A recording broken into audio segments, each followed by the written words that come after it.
It was a late autumn afternoon in the Romanian Carpathian Mountains, the air crisp and carrying the scent of damp earth and pine. Ilara, a woman known for her quiet curiosity and a deep respect for the natural world, was on one of her customary long walks, seeking the quiet solace the ancient woods offered. She had ventured off the familiar hiking trails, drawn by a particularly vibrant cluster of crimson leaves on a maple she'd never noticed before. As she stepped deeper into the dappled light of the forest, something caught her eye. It was a single strand of thread, a vivid, almost unnatural shade of crimson, impossibly bright against the muted greens and browns of the undergrowth. It was tied to the low branch of an old oak, barely visible unless one was looking closely.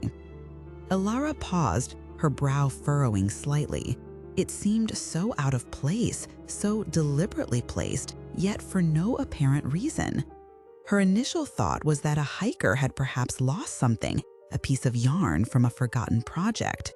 But then she noticed it continued, winding its way through the fallen leaves, disappearing behind the gnarled roots of another tree. A quiet fascination began to stir within her. It was a whimsy, she told herself, a playful riddle the forest had laid out. She followed the thread, her boots crunching softly on the forest floor. The thread was surprisingly resilient, almost like a thin rope, and it seemed to pull her deeper, past the familiar landmarks, into parts of the woods she hadn't explored before. The trees grew taller, denser, their branches interlocking overhead to form a natural cathedral ceiling.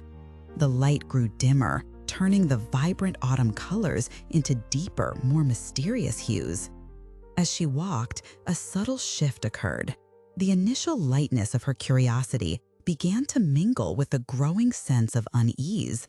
The air seemed to grow heavier, quieter, as if the forest itself was holding its breath. The thread, however, remained unwavering in its path, a crimson beacon in the increasing gloom. It led her over moss-covered stones, around ancient sprawling roots, and through thickets where the branches seemed to lean in, as if to observe her journey. She found herself checking her watch less frequently, her mind consumed by the simple, compelling act of following the red thread.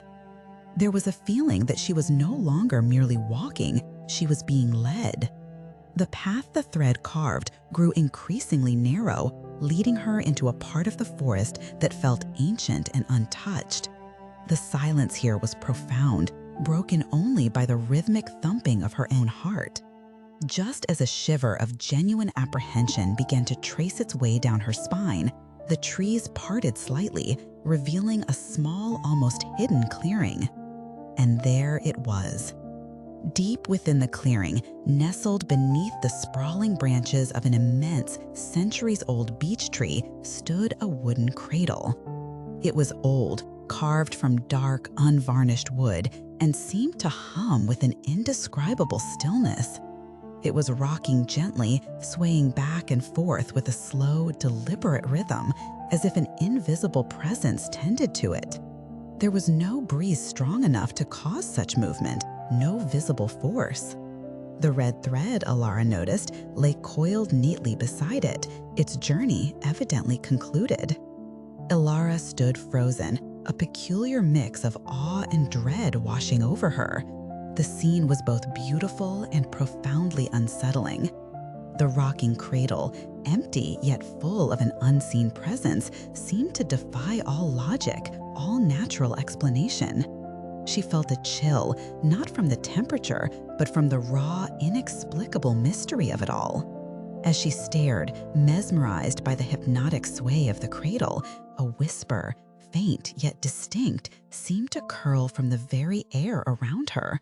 It was a voice that seemed to speak directly into the quiet chambers of her mind, devoid of any discernible origin.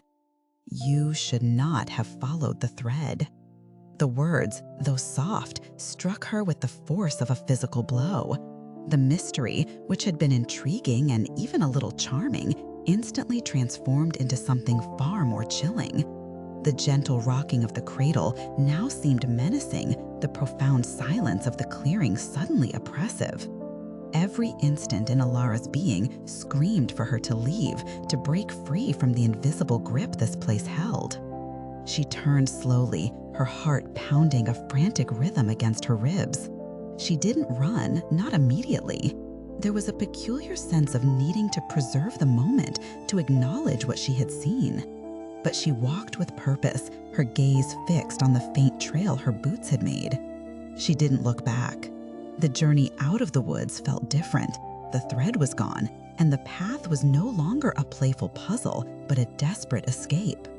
She kept walking, faster and faster, until the density of the forest began to thin and the familiar markers of the world she knew began to reappear. When she finally emerged from the tree line, gasping for breath, the setting sun cast long, comforting shadows across the fields. She looked back at the dark edge of the woods, a silent, unblinking sentinel holding its secrets close. The encounter had etched itself deep into her memory, a vivid, inexplicable scar on her psyche. She never spoke of what she found in the quiet clearing, nor of the voice that had cautioned her. But the experience fundamentally altered her. She still walked the woods, but with a new awareness, a quiet reverence for the mysteries that lie just beyond the veil of the everyday. The world, she now knew, holds whispers in its quietest corners, and not all threads are meant to be followed. It's a powerful reminder, isn't it, of the thin line between curiosity and the unknown. Sometimes the most profound lessons are learned not through grand adventures, but in the quiet, unexpected moments that challenge our understanding of reality. What are your thoughts on Alara's extraordinary encounter? Have you ever had a moment that felt similarly unexplainable, a whisper from the world beyond? Share your reflections in the comments below, and if you enjoyed this journey into the mysterious, remember to follow for more stories that invite you to explore the fascinating depths of the human experience and the world around us.